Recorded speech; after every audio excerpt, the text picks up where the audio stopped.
میں نے آپ کی خدمت میں یہ بات عرض کی تھی کہ رسول اکرم صلی اللہ علیہ وسلم کی 4 صاحبزادیاں اور 3 بیٹے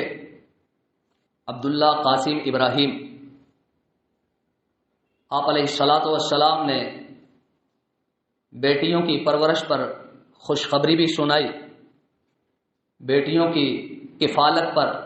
پیغمبر علیہ الصلاۃ والسلام نے فضیلت بھی بتائی۔ آقا علیہ الصلاۃ والسلام کی بیٹیاں، آپ ان سے محبت بھی فرمایا کرتے تھے، رسول اللہ ان سے محبت اور پیار سے پیش آیا کرتے تھے، یہاں تک کہ روایات میں آتا ہے پیغمبر علیہ الصلاۃ والسلام کی بیٹیاں ان میں سے جو بھی رسول اللہ کے گھر میں تشریف لاتی،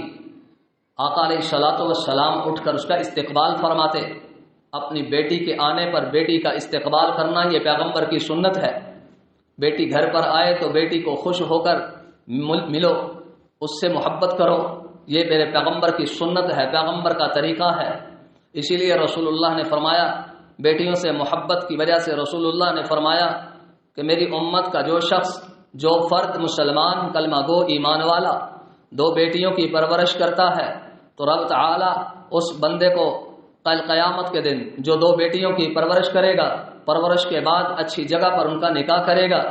اور ان کی تربیت اور نکاح کا مکمل انتظام کرنے تک اس نے بیٹیوں کو اپنے سر کا بوجھ نہ سمجھا اور نہ ہی ان کو کوئی ایسی باتیں جتانے کی کوشش کی، بلکہ محبت اور پیار سے بیٹیوں کی پرورش کرتا رہا، بیٹیوں کی کفالت کرتا رہا، بوجھ تصور نہ کیا، سر کا بوجھ نہ سمجھتا رہا، یہ نہ بات کرے کہ ان کی جیسی کیسی تربیت ہوتی ہے کر دو، یہ تو اگلے گھر کی ہیں، کون سا ہمارے گھر میں اس نے رہنا ہے، یہ تو بگانی تون ہے، یہ تو بگانے گھر کا فرد ہے، یہ تو بگانے گھر میں جائے گی، لہٰذا اس کی جیسی تربیت ہوتی ہے اس کو کر دو اور سر سے اس کا وزن اتارو۔ اگر ایسی سوچ نہیں رکھے گا بلکہ محبت کے ساتھ، پیار کے ساتھ، ادب کے ساتھ، اللہ کی طرف سے اس کو رحمت اور نعمت سمجھتے ہوئے پیغمبر علیہ الصلاۃ والسلام کی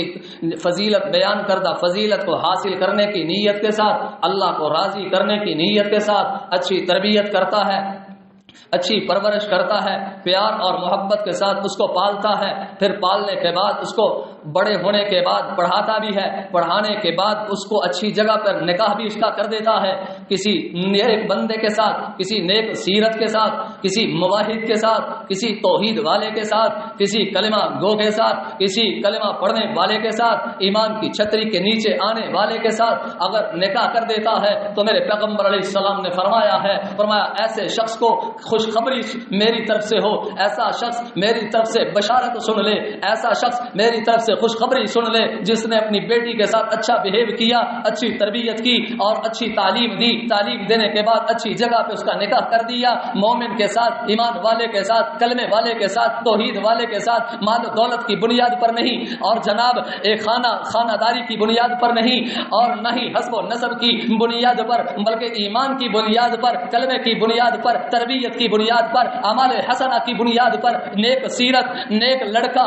نیک نوجوان اس کو مل جاتا ہے، رب کا فرما بردار ملتا ہے، اس کے ساتھ اپنی بیٹی کا نکاح کر دیتا ہے، کل قیامت کا دن ہوگا، میں محمد بھی یہاں کھڑا ہوں گا، وہی شخص میرے ساتھ یوں ان 2 انگلیوں کے اندر جو فاصلہ نہیں ہے تو میرے اور اس شخص کے درمیان میں بھی کوئی فاصلہ نہیں ہوگا، وہ میرے ساتھ یوں کھڑا ہوگا جیسے یہ 2 انگلیاں مل کے آپس میں کھڑی ہے۔